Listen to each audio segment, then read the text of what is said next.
I brewed up a wild idea. What if I made a boo bucket but supersized, like 10 times bigger and glowing to light up my lawn for Halloween? Can I impress my kids to become the coolest dad on the block?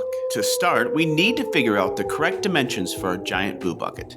Now, I know this might sound a bit grave, but I had to sacrifice one of last year's mummy buckets for the cause. I carefully measured every part of the bucket, drew up a diagram, and transferred that to a spreadsheet to scale everything up in order to get the correct dimensions.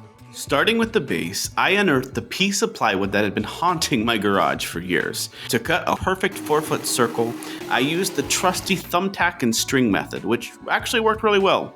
I used vinyl for the faces, which was a first for me, and without a Cricut machine or much experience, this part was pretty experimental. I printed off some of my favorite boo bucket faces from over the years, overlaid a simple 5x5 grid, recreated the face shapes grid by grid until I had it close enough. Once my beautiful templates were ready, I flipped them backwards onto the vinyl sheets and traced around each ghastly shape. Once all the shapes were traced, I got to cutting, and now these faces are ready to go on the sides of my boo bucket, which it is now time to get started on.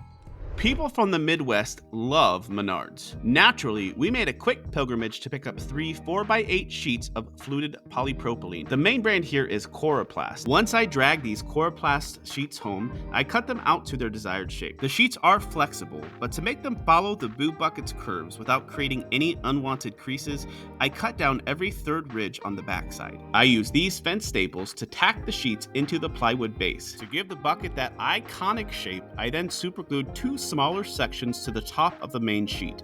This helped create the classic outline that we all know and love. Now, we definitely can't forget about the handle. It's just as much of an iconic part of the boo buckets as the bucket themselves. For this, I once again summoned my trusty grid to sketch out a rough and ready outline of the handle shape I wanted.